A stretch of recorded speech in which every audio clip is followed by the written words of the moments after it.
Welcome to Apex ApologetIQ, where we're all about connecting young minds to Christian truth. Here, we dive into the big questions, tackle doubts, and explore the powerful truths of Christianity in today's world. Our mission is to empower you to understand, defend, and confidently live out your faith.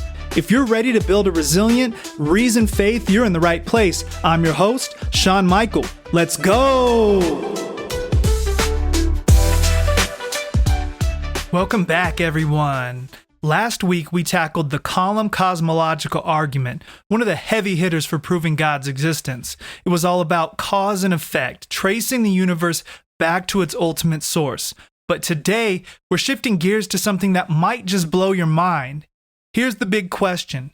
Can a single logical argument demonstrate the existence of God? I'm not talking hint at it, not suggest at it, but actually attest to it. Well, meet the ontological argument. This argument claims it can do exactly that. And get this, it's been around for nearly 1,000 years and has stood the test of time in the world of philosophy. It's simple, it's brilliant, and honestly a little audacious, which is why I love it.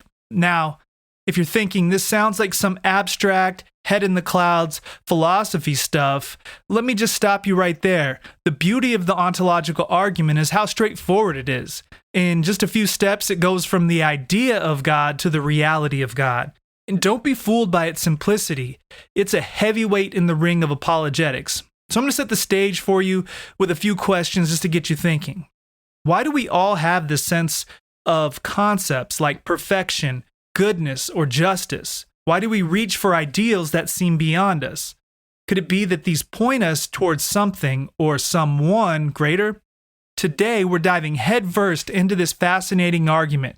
We're going to break it down premise by premise, address the strongest and most common objections, and yes, take those objections apart like a world-class trial lawyer.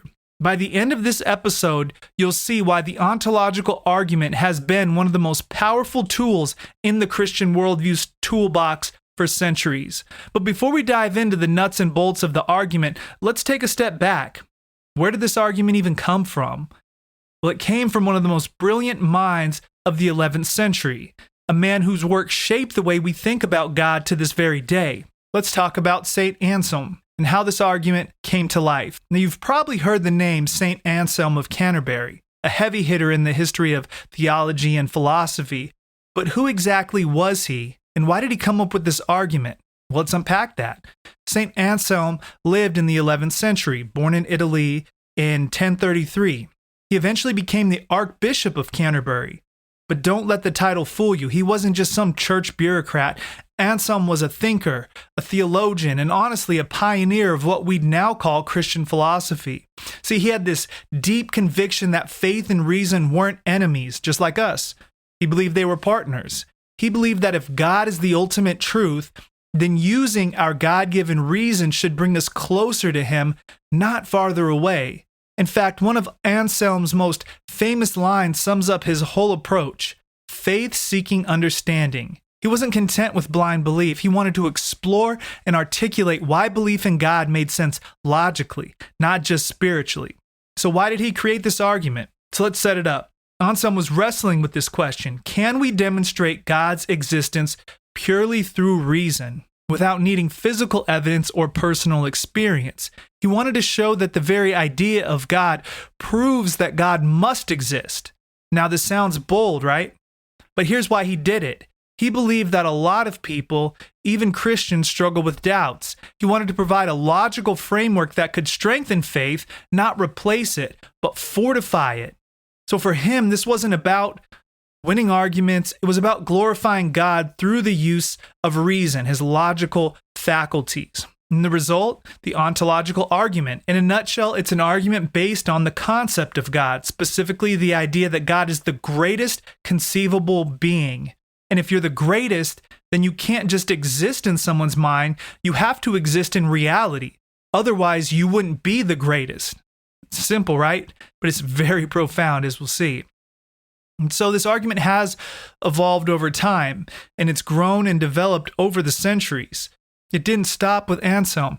In fact, it sparked one of the longest running philosophical debates in history. See, there was some early criticism with Gaunilo, one of Anselm's contemporaries, and he didn't let him off the hook. So this monk fired back with what's now called the perfect island objection. So Gaunilo basically said, okay, if I can imagine the perfect island, does that mean it exists too? It's a clever counter, and we'll tackle that one later. Then enter Immanuel Kant. So let's fast forward to the Enlightenment, and here comes Kant, one of the most influential philosophers ever. Kant famously argued that existence is not a predicate, which means you can't just define something into existence. And we'll deal with Kant's objection later as well. But for now, let's just say that philosophers love taking shot at Anselm's idea. And then we had a modern revival. In the 20th century, the ontological argument got a serious boost thanks to Alvin Plantinga, one of the greatest Christian philosophers of our time. Plantinga reformulated the argument using modal logic, which deals with possible worlds, basically ways the world could have been. And his version silenced a lot of critics by tightening up the original logic while staying true to Anselm's original vision. And so here's the big question. Why are we still talking about this argument? I mean, it's almost 1,000 years old. Shouldn't it have been buried under modern skepticism by now? Well, it's because it's simple, right? The ontological argument is timeless because of its simplicity. It's not bogged down by scientific debates or dependent on evidence that might change over time. Instead, it appeals to something universal, which is our ability to think logically. And second, this argument challenges every other worldview. If it's true, then atheism, naturalism, and even polytheism crumble under its weight. It's not just an argument for God, it's an argument for the Christian God as the maximally great being. And finally, we live in an age where people demand evidence for everything. But here's the twist. The ontological argument reminds us that some truths are so foundational, they don't need external evidence. They're built into the very fabric of reality. So, why does this matter for you? If you ever felt like your faith needed more than emotion or tradition to stand firm, arguments like this are tools to strengthen that foundation. They're not about arrogance or proving people wrong. They're about building confidence in the truth of what we believe. Now that we've set the stage with the history of this argument, it's time to roll up our sleeves and dive into the logic itself. We're going to break it down premise by premise and show how each one works and why they point directly to the God of the Bible. All right, let's get into it. I'll explain every term and every type of reasoning so we don't lose anyone along the way. All right, ready? Let's begin with premise 1. It is possible that a maximally great being exists. So first things first, what exactly is a maximally great being? Well, don't let the phrase intimidate you. A maximally great being is simply a being that has all the greatest possible qualities to the maximum degree. And we're specifically talking about the big three. We're talking omnipotence, meaning all powerful. We're talking omniscience, which is all knowing. And we're talking moral perfection, completely good. And here's the key. This being wouldn't just have these qualities in one place or time. It would have them in every place and time. And that's what makes it maximally great. So now let's focus on the word possible. In logic, when we say something is possible, we mean it's logically coherent. There's no contradiction in the idea. For example, a square circle. That's impossible because it's a contradiction. It breaks the rules of logic. But the concept of a maximally great being is totally logical. So this premise gets us started. It is possible that such a being exists. There's no red flag or no logical contradiction here. Moving to premise 2, if it is possible that a maximally great being exists, then it exists in some possible world. All right, now we need to introduce something called modal logic.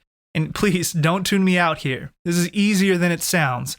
Modal logic is just a way of talking about possibility and necessity. It helps us think about different scenarios or realities, which philosophers would call here possible worlds.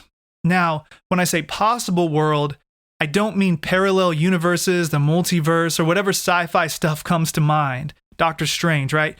A possible world is simply a way of describing how things could be. For example, there's a possible world where you wore a different shirt today or ordered coffee instead of tea. These are just different scenarios that are logically possible. If something is logically possible, it exists in at least one of these possible worlds. So if it's possible that a maximally great being exists, then at least one of these possible worlds, it actually does. Clear as mud? All right, premise 3. If a maximally great being exists in some possible world, then it exists in every possible world. Now here's where things get interesting. Remember how we defined a maximally great being? By definition, such a being wouldn't just exist sometimes or in some places, it would exist always and everywhere. Well, why? Because if it only existed in one possible world, it wouldn't be truly maximally great. It would be limited, and that's not what we're talking about. Think of it like this. A universal truth isn't situational. For example, 2 + 2 = 4 in every scenario. It's not true in just one world and false in another, unless you're Terrence Howard. Just kidding. All right, a maximally great being works the same way. It has to exist in every possible world to be maximally great. Otherwise, it's just a really impressive being, but not maximally great. So this premise locks that down for us. Moving on to premise 4. If a maximally great being exists in every possible world, then it exists in the actual world. All right, so now we're bringing it home. If this maximally great being exists in every possible world, and remember, we've already established that it must exist in the actual world. Why? Because the actual world is just one of those possible worlds. This is where modal logic ties everything together. It connects the abstract idea of possible worlds to the concrete reality we live in now. Think about it like this. If you're in a restaurant that's part of a global chain, and that chain is everywhere, then it's also here in your city. Similarly, if a maximally great being exists everywhere, it exists here too. Okay, so premise 5. If a maximally great being exists in the actual world, then a maximally great being exists. We say exists, period. And here's the slam dunk. If a maximally great being exists in the actual world, then it simply exists. It's not hypothetical, it's not a what if anymore, it's reality. This step is like the final domino falling. It confirms what all the previous premises have been building up to. And so here's our conclusion. Therefore, a maximally great being exists. And there you have it. Let's recap. If it's possible for a maximally great being to exist, then it exists in some possible world. If it exists in some possible world, it exists in every possible world. If it exists in every possible world, it exists in the actual world. And if it exists in the actual world, it exists, period. That means God exists. No step here is arbitrary or magical. It's airtight logic. I want you to let that sink in for a second.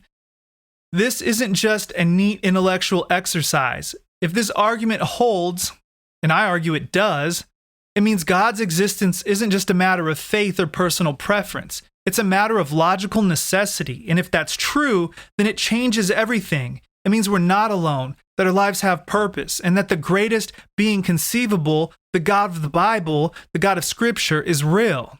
Some of these critiques sound clever on the surface, but when you dig deeper, they crumble. Let's dive in and take them apart one by one. All right, first up we have Gaunilo, a contemporary of Anselm. And remember, Gaunilo argued, if I can imagine a perfect island, does that mean it exists? He thought he'd caught Anselm in a trap, suggesting the logic could be used to prove absurd things like a perfect tropical paradise. But here's why Gaunilo's objection misses the mark and misses badly. So let's unpack two clarifying key terms, contingent and necessary. A contingent entity is something that depends on outside factors to exist.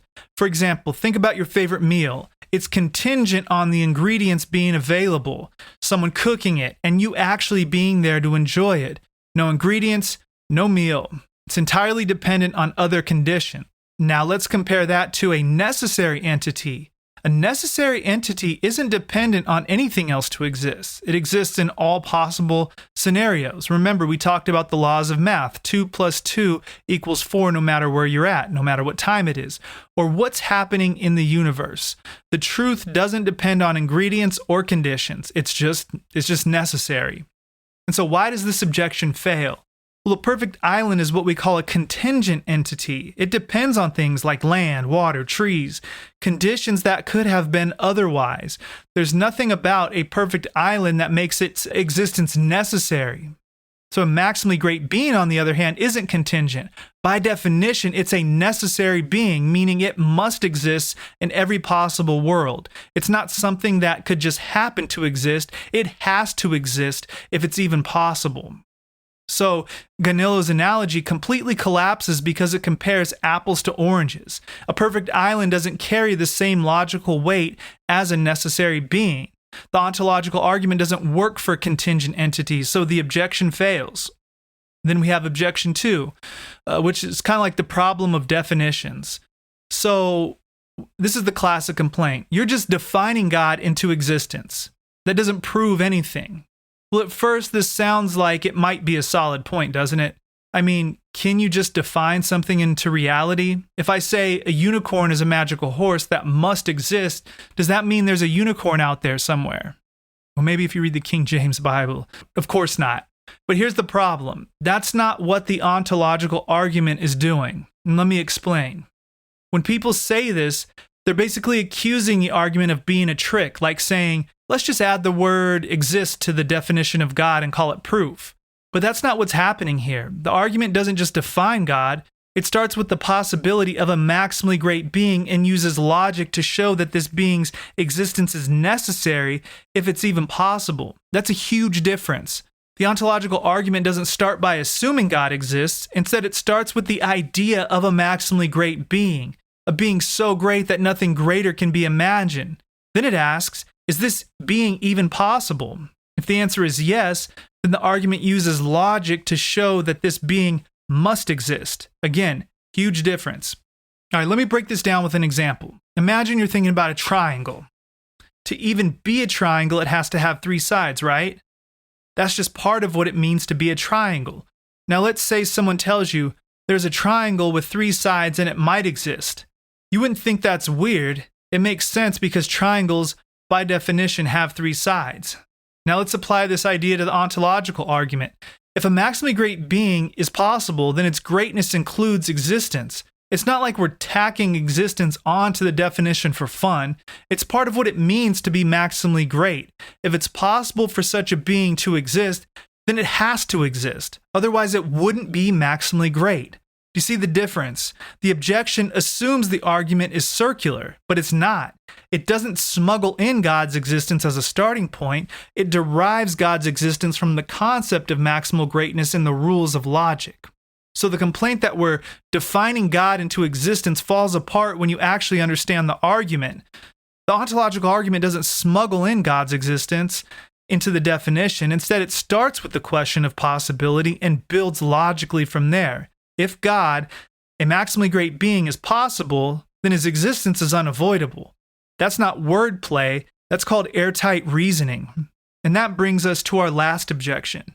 Is modal logic just abstract nonsense, or is it a legitimate way to think about reality? Well, let's find out. So here's the objection. It's that modal logic, which is the backbone of this argument, is just abstract wordplay.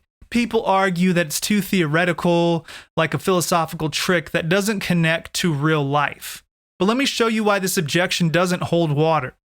First, let's talk about what modal logic is. This type of logic is simply a way of thinking about what's possible and what's necessary. So here's the difference. Possible means something could happen. It doesn't break any rules of logic.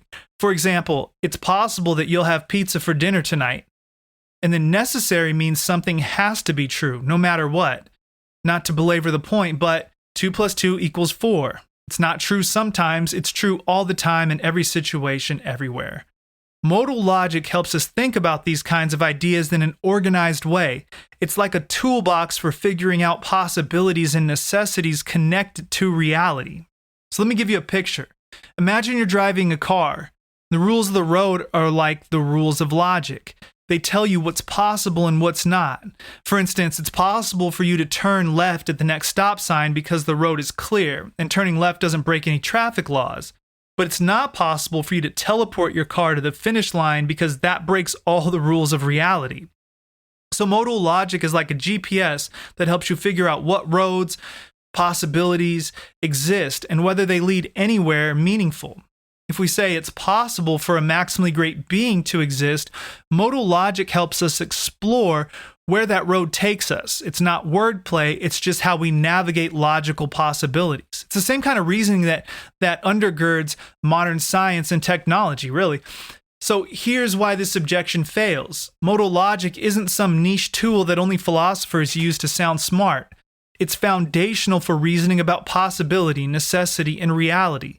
Let me give you some examples. In mathematics, modal logic helps us prove things that must be true, not just things that seem true in one situation. In computer science, modal logic is used to build algorithms and design systems that work in all possible scenarios. In everyday life, you use modal logic without realizing it. When you say, if I leave now, I might make it to the movie on time. You're thinking in terms of possibility. So, if someone says modal logic doesn't matter, they're basically saying reason itself doesn't matter. And that's a self-defeating statement, because they'd need to use logic to even make their case. All right. So this is why the ontological argument is so powerful. It doesn't just survive objections, it severely dismantles them. And the deeper you go, the more you realize that this isn't just a clever argument. It's a logical expression of what it means for God to exist. If you're wrestling with doubts or facing critics who dismiss your faith as irrational, remember this: the truth isn't afraid of tough questions. It thrives under scrutiny. The ontological argument proves that faith and reason are not enemies again, but allies. So now it's time to look at some of the competing worldviews and see how they stack up against the ontological argument. And just to let you know, they don't. But we're not going to wave them off. We're going to show why they failed to deliver coherent answers. Okay, so let's start with atheism, which boldly declares there is no God, while simultaneously accusing everyone else of being dogmatic.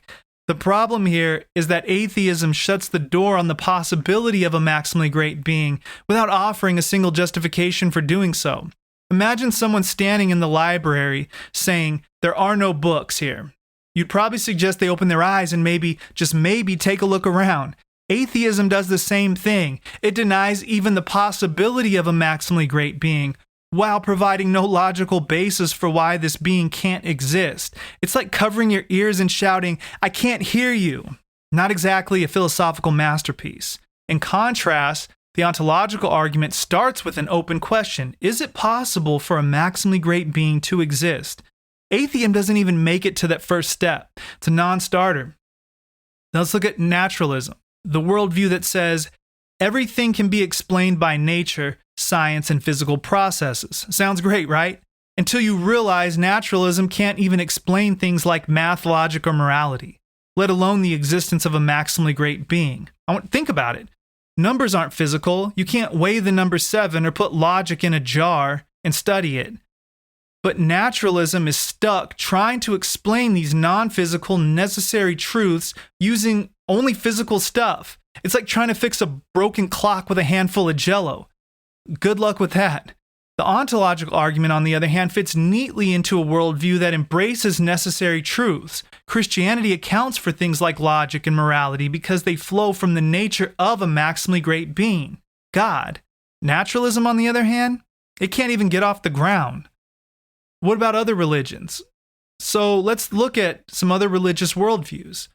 Now, I want to tread lightly here because I'm not trying to dunk on anyone's beliefs, but we have to be honest. Other religions don't claim a maximally great being that checks all the boxes. I mean, we have Islam.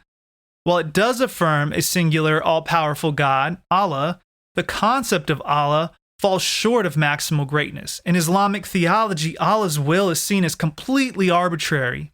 He can command something evil and call it good. This makes Allah morally unpredictable, which means he's not maximally great. It's like saying, I have the most reliable car in the world, but it might randomly explode. That doesn't quite inspire confidence, does it? Now let's turn to Hinduism, which is a bit like trying to assemble a puzzle where none of the pieces fit together. Hinduism presents a vast array of gods, each with different powers and personalities. But here's the thing, you can't have maximal greatness when the divine is split up into a cosmic board meeting where everyone has a different job. That's not greatness, that's bureaucracy. The ontological argument requires a being who is omnipotent, omniscient, and morally perfect. Christianity uniquely claims a God who fits this description perfectly. Most other religions simply don't aim for that level of coherence. So there you have it. Atheism shuts its eyes and denies the possibility of greatness. Naturalism can't even explain the basic tools we use to think. And other religions fall short of offering a truly maximally great being. But Christianity, it provides a God who meets every requirement of the ontological argument. Omnipotent, omniscient, morally perfect, and necessarily existent. That's not just satisfying, that's transformative. Let's take a closer look at why the Christian worldview stands head and shoulders above the rest.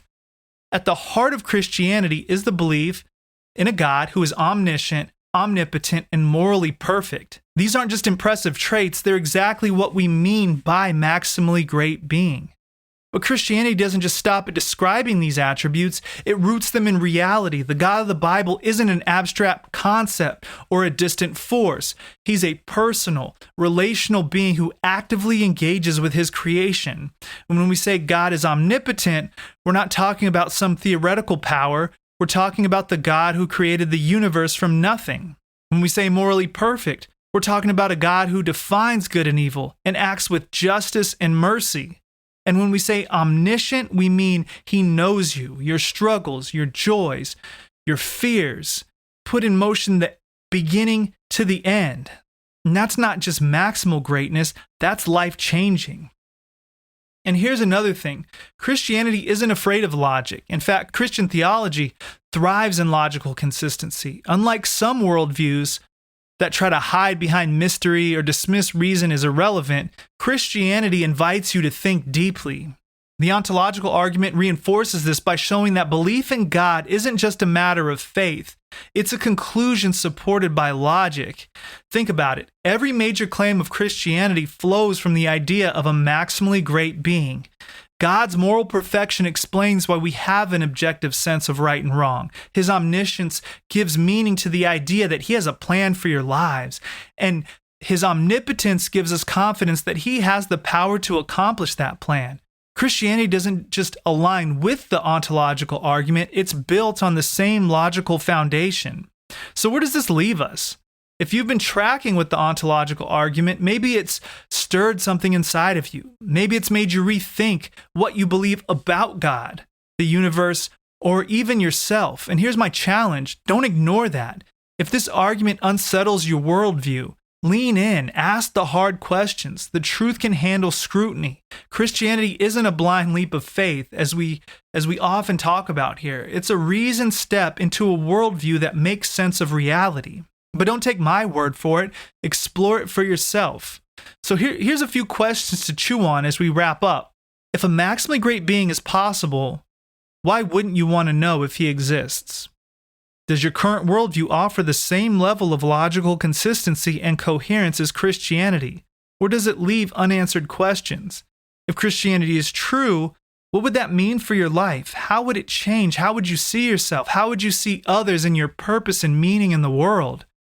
And finally, are you willing to let reason lead you to a deeper understanding of faith, or even to faith itself? If this episode has challenged you, don't let it stop there. Keep digging. Pick up a Bible. Read about the God who not only exists, but loves you and sent his son Jesus to die for you. Have conversations with people who take these questions seriously. And if you're a believer, use this argument to strengthen your faith and share it with others. Next time, we're tackling another powerhouse argument for God's existence, the moral argument. If you've ever wondered why we all seem to have a sense of right and wrong, or how morality points us to a creator, you won't want to miss it. It's an argument that doesn't just appeal to logic, it hits us right in the heart. So, join me next time as we explore how the existence of objective moral values points directly to the God of the Bible. Don't forget to like and subscribe.